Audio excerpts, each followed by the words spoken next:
sore semuanya, kembali lagi bersama saya. Di kesempatan kali ini saya akan saya akan mereview perusahaan yang menggunakan sistem layanan cloud computing. Nah, perusahaan yang saya review kali ini yaitu perusahaan PT Telkom Indonesia ya. Jadi kita langsung saja. Oke, langsung saja. PT Telkom Indonesia atau Persero itu adalah badan usaha milik negara, yang dimana badan usaha ini dia memiliki jasa layanan teknologi informasi dan komunikasi, dan juga dia bergerak di jaringan telekomunikasi di Indonesia. Tempat atau kantor pusatnya itu berada di Jalan Japati nomor 1 Bandung, Jawa Barat. Sementara untuk pemegang saham mayoritas dari PT Telkom sendiri yaitu pemerintah Republik Indonesia ya, yang sebanyak 52% dan untuk 47,91% itu untuk dikuasai oleh publik. Dalam upaya bertransformasi menjadi digital telekomunikasi company, Telkom Group mengimplementasikan strategi bisnis dan operasional perusahaan yang berorientasi pada pelanggan atau customer oriented. Jadi dalam telekomunikasi company itu, Telkom Group itu dia langsung ke customer dengan mereka sendiri begitu. Nah, transformasi tersebut akan membuat organisasi Telkom Group akan menjadi lebih lean atau lebih ramping, lebih lincah, lebih mudah untuk beradaptasi dengan perubahan industri telekomunikasi yang berlangsung dengan sangat cepat. Organisasi baru yang baru juga diharapkan dapat meningkatkan efisiensi dan efektivitas dalam menciptakan customer service yang berkualitas. Nah, kegiatan usaha Telkom Group itu bertumbuh dan berubah seiring dengan perkembangan teknologi, informasi, dan digitalisasi. Namun dalam koridor industri telekomunikasi dan informasi, ada beberapa hal dalam lini bisnis ini yang terus berkembang melengkapi legasi yang sudah ada sebelumnya ya. Nah, di sini ada 3 bisnis yang menjadi digital business domain dari Telkom. Itu pertama mulai dari digital connectivity digital connectivity, yang dimana digital connectivity ini dia ada fiber to the X, FTTX, kemudian juga dia sudah memuat 5G, yang dimana sekarang rata-rata pengguna smartphone kebanyakan sudah menggunakan 5G, yang 5G-nya ini sudah mulai beredar, walaupun di Indonesia mungkin belum ya. Kemudian software defined networking, kemudian ada network function virtualization, dan juga satelit. Jadi Indonesia juga mempunyai satelit ya. Kemudian yang kedua itu ada digital platform, yang dimana digital platform itu memuat data center, cloud, Internet of Things, kemudian ada big data, artificial intelligence, dan juga cyber security. Kemudian yang terakhir digital service, yang dimana itu ada enterprise dan juga consumer. Oke. PT Telkom itu mempunyai tujuan dan juga visi dan misi. Purpose, visi, dan misi itu untuk menjawab tantangan industri digital, mendukung digitalisasi nasional, dan untuk menginternalisasi agenda transformasi. Maka Telkom telah menanjamkan kembali purpose, visi, dan misinya. PT Telkom Indonesia juga mempunyai tujuan, visi, dan misi. Nah, tujuan di sini yaitu mewujudkan bangsa yang lebih sejahtera dan berdaya saing, serta memberikan nilai tambahan yang terbaik bagi para pemangku kepentingannya. Untuk visinya, menjadikan digital telco telco pilihan utama untuk memajukan masyarakat. Serta untuk misi, di sini dia mempercepat pembangunan infrastruktur dan platform digital cerdas yang berkelanjutan, ekonomis, dan dapat diakses oleh seluruh masyarakat Indonesia. Yang dimana itu sudah terbukti hampir 90%.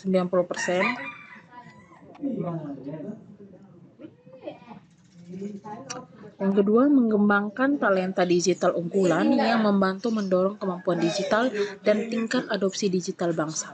Yang ketiga, mengorkestrasi ekosistem digital untuk memberikan pengalaman digital pelanggan terbaik. Untuk layanan cloud computing yang dipakai oleh perusahaan PT Telkom itu yang pertama mulai dari IaaS atau infrastruktur as service.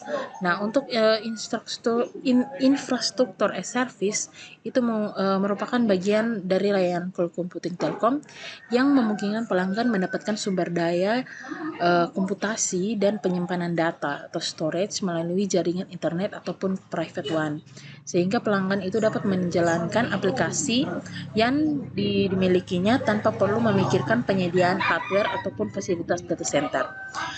Hal ini itu sangat memberikan keuntungan, antara lain kemampuan pelanggan untuk menangkap peluang bisnis lebih cepat, yaitu faster time to market, kemudian meningkatkan fokus pada core bisnis, serta dapat mengefisiensikan biaya. Kemudian yang kedua ada software as service atau SaaS, di mana software as service ini itu model penyampaian aplikasi perangkat lunak yang dimana itu pelanggan membayar untuk mengakses dan menggunakan aplikasi yang dioperasikan. Jadi secara mandiri ataupun dia bisa melalui pihak ketiga gitu. Untuk penggunaannya itu dia dapat melakukan penggunaannya itu melalui internet.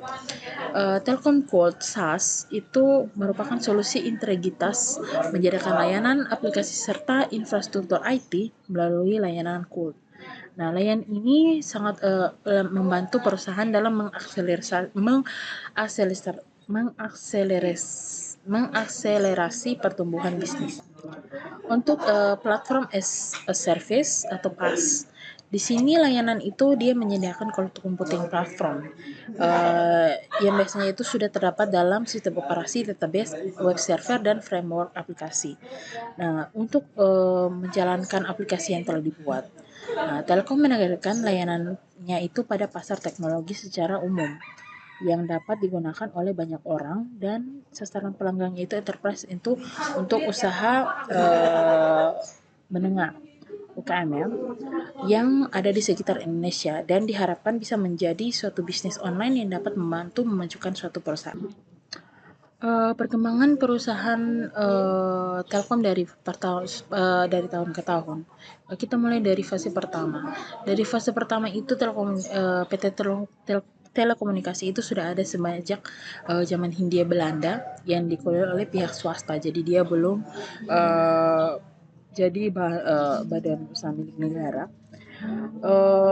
Dia itu kemunculannya itu melalui telepon yang waktu itu sudah menyaingi layanan pos dan juga telegraf sekitar tahun 1856. Nah, setelah pada tahun tersebut terdapat saluran kabel sepanjang 2.700 km yang menyambungkan Pulau Jawa, Sumatera, Sulawesi, dan Kalimantan. Namun hadirnya telepon memikat masyarakat dan swasta untuk menyalakan bisnis telepon. Nah, pada tahun 1892 saat telepon sudah digunakan banyak orang, sementara pada tahun 1929 sudah terkoneksi secara internasional. Nah, pada fase kedua itu dimulai pada tahun 1957 setelah Indonesia merdeka. Banyak perusahaan diakuisisi oleh pemerintah Indonesia atas Presiden Soekarno, yaitu pos, telegraf, dan telepon yang didirikan oleh zaman Belanda. Kemudian dia berubah menjadi perusahaan negara. Nah, pada tahun 1965 perusahaan pemerintah membagi pos dan telekomunikasi menjadi dua bagian yang berbeda. Jadi ada perusahaan pos dan giro, dan juga ada perusahaan negara telekomunikasi. Begitu. Nah, pada fase ketiga itu dia dimulai pada teknologi GSM dan juga mobile phone yang muncul di tanah air. Telkom Indonesia pun melakukan self distribution hingga 26 Mei 1995. Kemudian Telkom Indonesia mendirikan dan meluncurkan kartu Halo Pasca Bayar sampai pada tahun 1997. Kemudian Telkomsel telah hadir di seluruh Indonesia, provinsi Indonesia. Perusahaan PT Telkom juga mempunyai anak-anak perusahaan, ya misalnya ada PT Telekomunikasi Seluler yang dia aktivitas di operator seluler yang menyediakan jasa telekomunikasi. Kemudian ada PT Multimedia Nusantara yang perusahaan investasi dan subholding. Kemudian ada Telkom Satelit yang menyediakan infrastruktur dan jaringan komunikasi satelit. Kemudian ada PT PINS Indonesia yang menjalankan bisnis integrasi perangkat dan jaringan dan sistem proses internet. Kemudian ada PT Jalin Pembayaran Nusantara. Kemudian ada PT Telkom Akses, PT Telekomunikasi Indonesia Internasional, kemudian PT Daya Mitra Telekomunikasi, PT Infrastruktur Telekomunikasi Indonesia, ada PT Metranet, PT Graha Sarana Duta. Ya. Jadi sekarang saya akan menunjukkan atau mendemokan apa namanya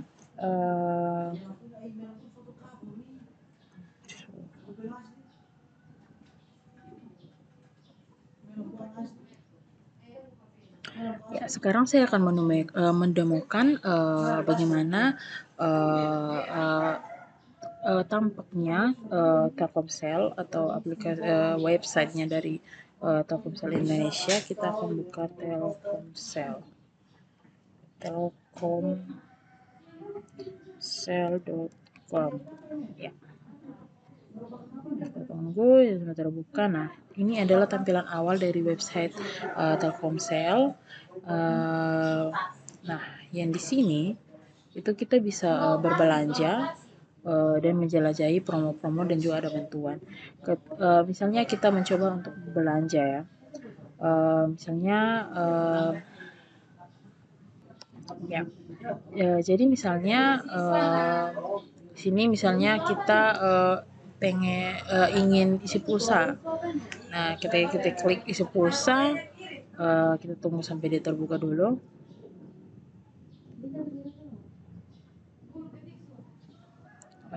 Ini saya harus daftar dulu ya untuk kasih masuk nomor telepon. Nah, tapi nanti ketika kita buka, dia akan minta nomor telepon, kemudian harga, yang kemudian langsung ini proses pembayarannya. Jadi ya seperti itu ya tampilan dari websitenya Telkomsel. Kemudian kesimpulan dari review saya, cloud computing itu dapat dikatakan suatu paradigma di mana informasi secara permanen tersimpan di server di internet dan tersimpan secara sementara di komputer pengguna atau klien. Termasuk di dalamnya adalah desktop, komputer tablet, notebook, dan juga komputer tembok dan lain-lain. Ya. Oke, baik. Sekian dari saya. Mungkin itu saja video kali ini. Jika ada kata-kata salah, saya minta maaf. Sekian dari video saya dan